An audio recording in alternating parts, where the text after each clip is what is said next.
We talked before the game, Steve, about what was going to be needed, the ingredients necessary to win in that building tonight. We saw almost all of them. The Rangers proved again they can beat anybody, right? You can almost get really giddy about them. Just don't rip our hearts out on Sunday afternoon. You know, that's just the way it is with the team right now. And I think a lot of it has to do with the age of the players. And this is what it looks like. Your high-end skill that also is able to play the game that the Islanders wanted to play. They played the Islanders game.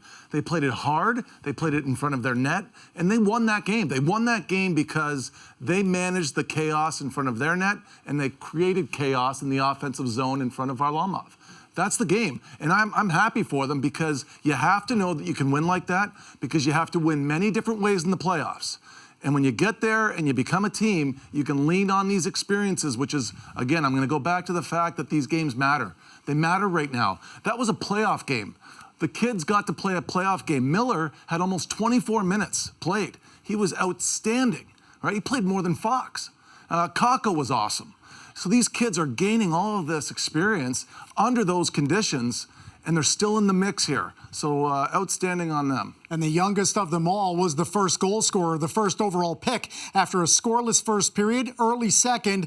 Good effort in the zone to maintain zone time, to wear down the Islanders in the defensive zone, and then Alexis Lafreniere cashes in. It's just great to see growth, right? We're seeing it right as it happens, live. And it's nice to see habits, because habits now are becoming the way these guys play, and it just shows up. It just shows up in their game.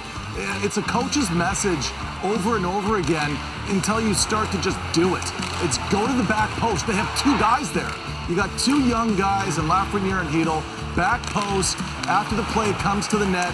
It's nice to see these things work out. You're going to get buy-in from young guys when you score goals this way.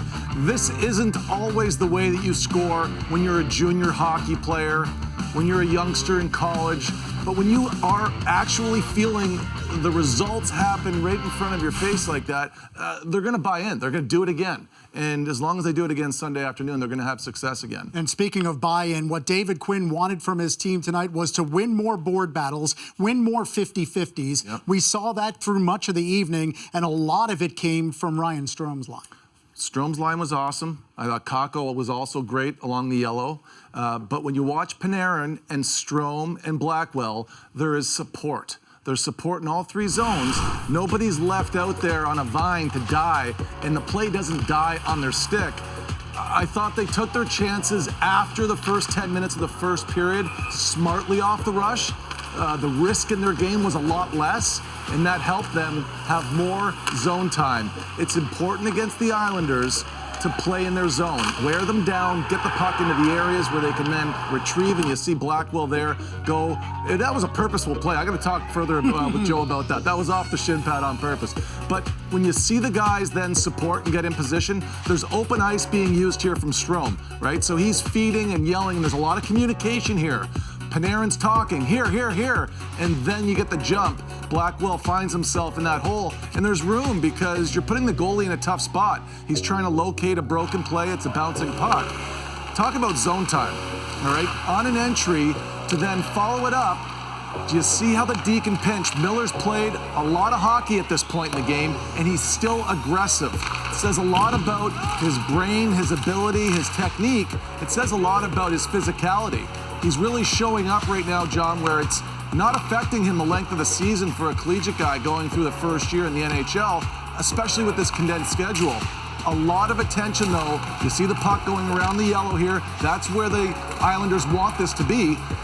But good on the Rangers because they're able to peel it off and then win this 50 puck battle. When you hear Quinn talk about 50-50s, that's a good example right there. Panarin comes in, he helps Kakko, who sets it up. Miller's the beneficiary, but it all started with support, 50-50s, and that's playoff hockey. That's just what it looks like. And keep in mind, that entire segment that resulted in Keandre Miller's goal came with about 8.5 minutes remaining in the game, and the Rangers up 1. They weren't sitting back. They were attacking in the offensive zone. They get the all-important insurance goal there, and then an empty netter from Mika Zibanejad.